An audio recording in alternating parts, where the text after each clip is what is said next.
So he took him to Compton, took him to an empty lot, showed him a sign that was talking about gentrification, houses for sale and stuff like that. And he tried to explain to them something that we're going through right now. Right. Especially in Oakland. Oh, yeah. Where that was a real big scene. That was huge. That we should have paid more attention to back then. Nobody paid attention 30 years ago to that scene. You know, I thought it was serious when he brought it up, but I didn't take it super serious until I ain't gonna lie. I didn't think that shit was gonna happen in Oakland. Dude, I did not think Oakland, California, for those who don't know, Oakland, California is like half white now. Yeah. Half white. Yes. I never saw that coming. Hey, well, West Oakland, all bought out by younger white people. My neighborhood used to be, I stay in the foothills, Maxwell Park. It used to be just mixed with blacks and whites. Now it's really a bunch of Hispanics. Really? And whites. Yeah. It's different. It's different. Yeah. He schooled them on gentrification. They kind of listened, but you know, they kind of like, we still worried about being in Compton. Right. They worried about the niggas across the street. Right. But even the dudes across the street came over and he gave them some game. Like, young brother, you got to think. They want y'all to kill each other. So they can take the prices down, buy all the property, and move in. Yep. While you got to move into IE. You got to move. You know what I'm saying? Yep. You got to move to San Bernardino or some shit. You don't even get to say where you're supposed to be at. And we see that happening now. I have so many friends that used to live in Oakland. They all live in Tracy, Stockton, Sacramento. Antioch. They cannot afford to live in Oakland anymore. No. Like, they literally can't. No, man. Your one bedroom is $3,000 now. Oh yeah, it's over. It's over. So the boys leave from there. They go meet up with Doughboy on. It looks like it was like a car show type of street setting where everybody like kind of sideshow. Sideshow. Yeah, like old school sideshow. You know, you got the 6'4s, the low riders. Ferris bumps into Ricky. Hella hard. You can tell he did that shit on purpose too. Oh yeah. Oh yeah. He threw the extra. Yeah, it was like, we trying to start some shit with this. Trying to start some shit. You can tell Ferris was trying to start some shit. And it turns into the girl saying, "Can't we just have a peaceful night?" And of course, shut up, bitch. There's always one dude that's gonna say, "Shut up, bitch."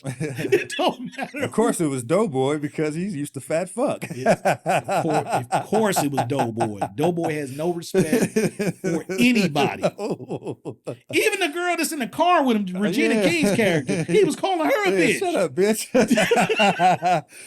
This is your woman. This is your girl, or at least your home. I don't know who she was to. What he's saying, because if God was a bitch or something like that, he's like, because God ain't a bitch or something like that. With her right there. Right. He didn't even care.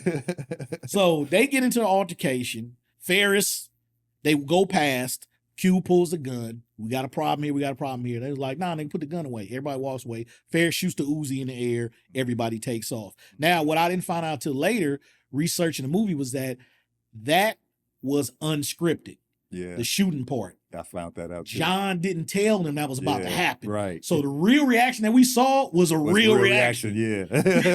All the people running, the cars peeling out. Right. That's exactly what happened in real life, because John did not tell nobody. Yeah. He said he was going to make a gun sound with his mouth and then really did the Ferris pulled that shit out and people started really running. Because remember, they did shoot this in LA. Right. So they was in the streets. Right. That could have actually happened. Yeah, so they probably was thinking, oh, this is real shit happening. Real shit happening. Yeah. So what's funny, because if you look at the tape, Cube almost ran over one of the actors. Yeah, I saw that. You saw I saw that. I was like, I almost got hit. I'm talking about for real, inches. Inches, yes. Deuce kind of slipped and fell. Yeah, I'm like, man. ooh, I don't think John thought that was gonna happen. Nah, he almost ran that dude over. Now, he wouldn't have killed him, but he damn sure would have destroyed that leg. Yeah, that leg would have been gone. That leg would have been gone. But that was an interesting part of that scene. Yeah, interesting part, because it was really real. It was really real. So on their way home, they get pulled over by the police. Trey and Ricky in that same black cop. Same punk ass cop. Pulls Trey and don't even recognize that it's Trey. The same kid that he came to. Yep. He pulls him out, puts the gun up to him, says, "You look like one of you Crenshaw Mafia motherfuckers." And he basically spews all the hatred he has for young black men in general. In general, yep. He just don't like So young black men, period. This man. You just pulled him over and just quickly labeled him as a gangbanger. Just quickly labeled him. Mm-hmm. And even, once again, the white cops sitting there looking at him like, what the fuck, where are you going with all this? Like, I want to say that the white cops' mentality was probably like, well, what am I to do if he doing this against his own people? Like, it kind of would put the white cop in a bad situation. Like, well, this is his people. Right. So who am I to go against what he's doing? Yeah, I mean, clearly he don't like his own people. Like, I almost can 100% guarantee that there was never a report of him pulling a gun on Trey that day. I can almost imagine when they let them get back in their car and they drove off. Right. That secret stayed between him and his partner. Oh yeah, that didn't happen. He pulled that damn gun out. That didn't happen at all. He was like, never happened. Yeah, in the report, we didn't even pull nobody over. Never happened. And that is sad because that's such a familiar scenario. Yeah. Not really, now I ain't gonna lie, I've never had a cop pull a gun out and put it to my neck or nothing like that. But getting pulled out of a car and getting sat on the concrete, that's happened a lot when I was a youngster. And it's always mentally hurtful for somebody to do you like that. It's very traumatizing.